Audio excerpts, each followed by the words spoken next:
കേട്ടോ. നല്ല സ്മെല്ലാണ് കേട്ടോ. ഇപ്പൊ തന്നെ ഓൾറെഡി കുറച്ച് ഗ്രില്ലായിട്ടുണ്ട്. കാര്യം നമ്മൾ ഗ്രിൽ ഓപ്ഷനും മൈക്രോ ഓപ്ഷനും കൂടെ കൊടുത്തിരിക്കുന്നത് കണ്ടോ. ഇനി നമ്മൾക്ക് മുകളിലേക്ക് കുറച്ച് മസാല കൂടെ തേച്ച് കൊടുക്കാം. നമ്മൾ ആദ്യം തേച്ച മസാല ഞാൻ കുറച്ചെടുത്ത് വെച്ചിട്ടുണ്ടായിരുന്നേ, അത് നമുക്ക് തേച്ച് കൊടുക്കാം. ഓൾറെഡി ഇപ്പൊ നല്ലപോലെ ഗ്രില്ലായിട്ടുണ്ട്. നമുക്കിനി ഒരു 2 മിനിറ്റും കൂടെ വെച്ചാൽ മതി.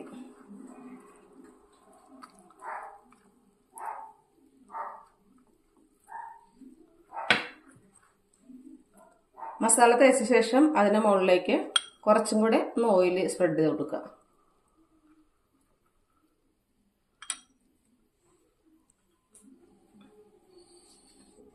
ഇനി നമ്മൾ വീണ്ടും തിരിച്ച് വെക്കുവാണേ. നമ്മൾ ഡോർ അടച്ച ശേഷം